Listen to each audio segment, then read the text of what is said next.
ನಮಸ್ತೆ ಎಲ್ಲರಿಗೂ.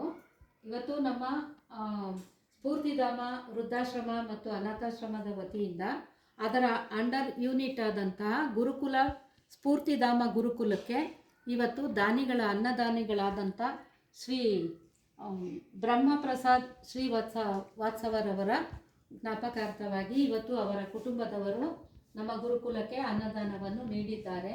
ಅವರ ಆತ್ಮಕ್ಕೆ ಶಾಂತಿ ಸಿಗಲೆಂದು 1 ನಿಮಿಷಗಳ ಕಾಲ ನಾವೆಲ್ಲರೂ ಪ್ರಾರ್ಥನೆಯನ್ನು ಮಾಡೋಣ.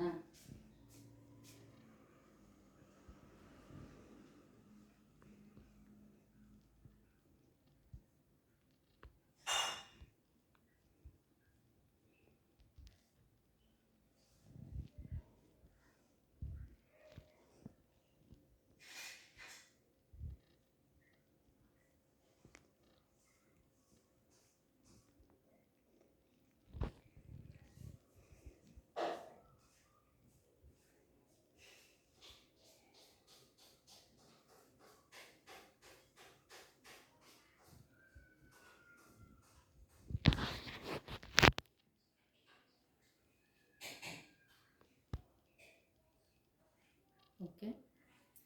ಶ್ರೀ ಬ್ರಹ್ಮಪ್ರಸಾದ್ ಶ್ರೀ ವಾತ್ಸವರವರಿಗೆ ಆತ್ಮಕ್ಕೆ ಶಾಂತಿ ಸಿಗಲೆಂದು ಪ್ರಾರ್ಥಿಸುತ್ತೇನೆ. ನಮಸ್ಕಾರ.